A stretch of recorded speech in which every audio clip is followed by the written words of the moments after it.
Hello everyone, welcome all of you. ये video English literature के एक इम्पॉर्टेंट टॉपिक रोमांटिक पीरियड और romantic poetry से रिलेटेड है।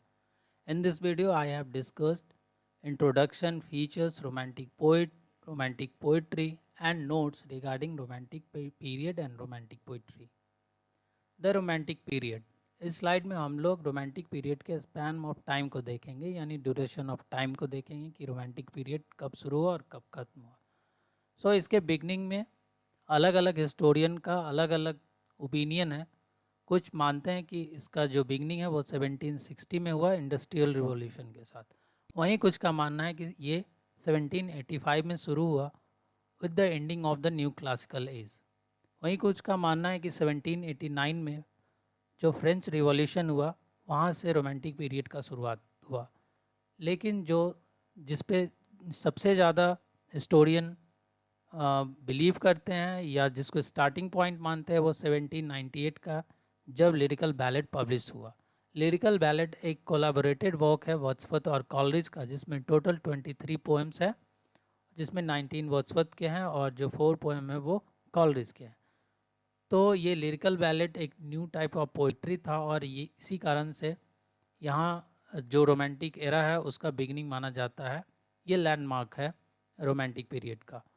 और रोमांटिक पीरियड 1798 से शुरू होता है और 1832 में जो इसका स्पैम ऑफ टाइम है वो खत्म हो जाता है रिफॉर्म बिल के साथ ही।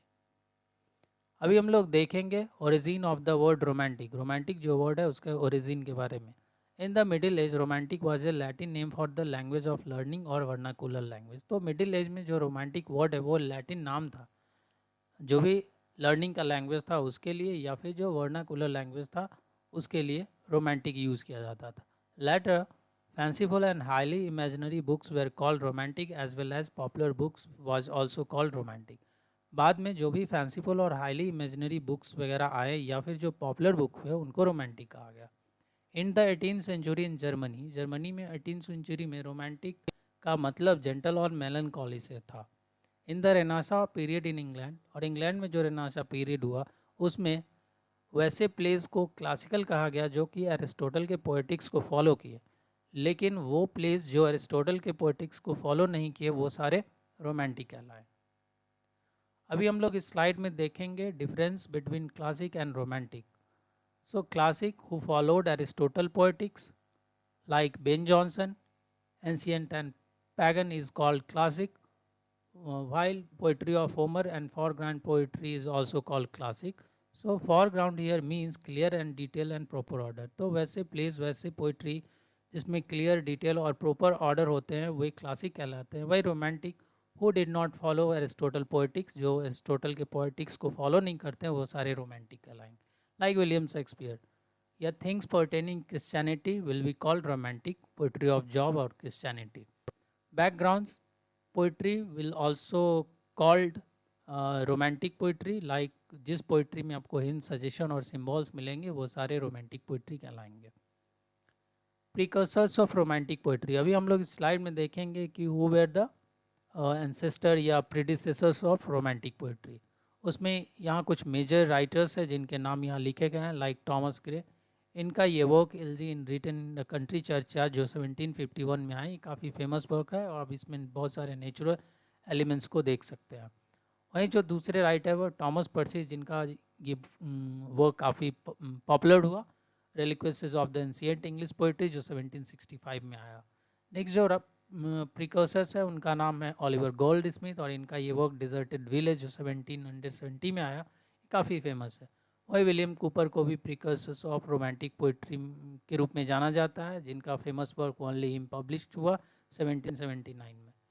लास्ट विलियम ब्लैक, जो कि काफ़ी फेमस प्रिकर्सर माने जाते हैं रोमांटिक पोइट्री के, और इनका एक famous work song of innocence end of experience 1789 से 1794 के बीच में आया। ये सारे राइटर प्रिकर्सर्स या प्रीडिसेसर्स या सिस्टर्स ऑफ रोमांटिक पोइट्री कहलाते हैं। इन सारे राइटर्स का जो वर्क है वो क्रोनोलॉजिकल ऑर्डर में है। आई होप कि ये आपको हेल्प करेगा आपके एग्जामिनेशन में। अभी हम लोग देखेंगे रोमांटिक पोइट्री का क्या फ़ीचर है उसके बारे में। सो The romantics were opposite of the classic and they reacted against the new classical poetry and culture. So जो romantic poet थे या जो उनका पोइट्री था वो क्लासिकल पोइट या पोइट्री के डिफरेंट था, वो अपोजिट थे. और जो भी रोमांटिक पोइट थे वो रिएक्ट किए अगेंस्ट न्यू क्लासिकल पोइट्री और कल्चर्स को. So there were a solid philosophy of life, a new and a proper diction in the poetry of romantics. तो जो भी रोमांटिक पोइट्री था या तो उसमें आपको एक सॉलिड फिलॉसफी ऑफ लाइफ मिलेगा, एक न्यूनेस मिलेगा एंड प्रॉपर डिक्शन मिलेगा. जैसे कि आप यहाँ एग्जाम्पल में देख सकते हैं, ड्राइडन और पोप का ये मानना था कि the language of poetry should be based on the conversation of gentleman. मतलब ये लोग बात कर रहे हैं कि जो पोइट्री का लैंग्वेज उसके बारे में कि वो कैसा होना चाहिए. तो ड्राइडन और पोप का मानना था कि जो लैंग्वेज पोइट्री का जो लैंग्वेज होना चाहिए वो जिस टाइप से जेंटलमैन कन्वर्सेशन कर रहे होते हैं उसी लैंग्वेज में वही पोइट्री का लैंग्वेज होना चाहिए.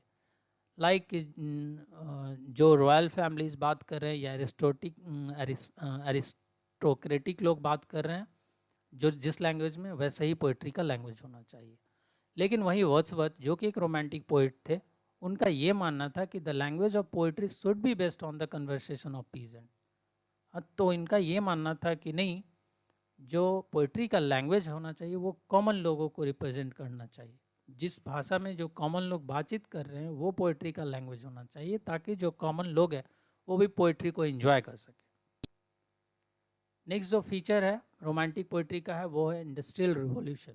The romantic poetry was very much influenced by the industrial revolution. तो जो रोमांटिक पोइट्री हम लोग पढ़ रहे हैं वो काफ़ी ज़्यादा इन्फ्लुएंस हुआ था इंडस्ट्रियल रिवॉल्यूशन के कारण. क्योंकि जब इंडस्ट्रियल रिवॉल्यूशन हुआ तो ये तरह तरह के डैमेजेस लाए सोसाइटी के लिए, नेचर के लिए. So poets like Wordsworth, Coleridge and other poets of the romantic period felt that the world is going in a wrong direction. और जो रोमांटिक पीरियड के राइटर थे या पोइट थे जैसे कि वर्ड्सवर्थ, कॉलरिज, ये सबको लगता था कि इंडस्ट्रियल रिवॉल्यूशन के कारण वर्ल्ड एक गलत डायरेक्शन में जा रहा है एंड वहाँ जाने के बाद बस हैप्पीनेस मिलेगा, अनहैप्पीनेस मिलेगा और कुछ नहीं. सो इन रोमांटिक पोइट को ये लगा, वो मानते थे कि ये उनका ड्यूटी है ताकि दुनिया को वो वार्निंग दे सके और एक सही दिशा दे सके जहाँ इस वर्ल्ड को हैप्पीनेस मिल सके. नेक्स्ट जो फीचर है रोमांटिक पोइट्री का वो है French revolution. The romantic were also influenced by French revolution जो कि 1789 में हुआ. So Rousseau was a well known French philosopher who said return to nature. Rousseau जो कि फ्रांस के एक फिलोसफर थे और उन्होंने एक काफ़ी फेमस स्लोगन दिया, रिटर्न टू नेचर. और ये स्लोगन काफ़ी इन्फ्लुएंस्ड किया 19th सेंचुरी पोइट को. नेक्स्ट जो फीचर है वो है fancy and imagination. So ST. College was the first romantic poet and critic who made a difference between fancy and imagination. College पहले ऐसे रोमांटिक पोइट और क्रिटिक थे जो एक डिफरेंस इस्टेब्लिश किए फैंसी और इमेजिनेशन के बीच में. उससे पहले इन दो टर्म को एक ही माना जाता था, इसके सिनोनिम के रूप में लिया जाता था. और फैंसी और इमेजिनेशन को कॉलरिज ने अपने एक फेमस वर्क बायोग्राफिया लिटरेरिया में डिस्कस किया जो कि 1817 में पब्लिश हुआ. सो उसमें कॉलरिज बताते हैं कि फैंसी के बारे में कि fancy it is an escape into unreal. वहीं इमेजिनेशन के बारे में ये बोलते हैं कि it is a mechanical tool in human hands to explore unknown mode of being. Next feature है supernatural element. One of the remarkable feature of the romantic poetry is supernatural element. Romantic poets like Coleridge, Keats and Shelley compose their poetry consisting supernatural elements. तो कुछ ऐसे famous romantic poets हैं like Coleridge, Keats और शेली. ये लोग अपने poem में supernatural elements को इंट्रोड्यूस करते थे. और इन सुपरनैचुरल एलिमेंट्स का बेस्ट एग्जांपल आपको कॉलरिज के famous ballot the Rime of the Ancient mariner में मिलेगा, जिसमें उन्होंने एल्बाट्रॉस को एज ए सुपरनैचुरल एलिमेंट के रूप में दिखाया है.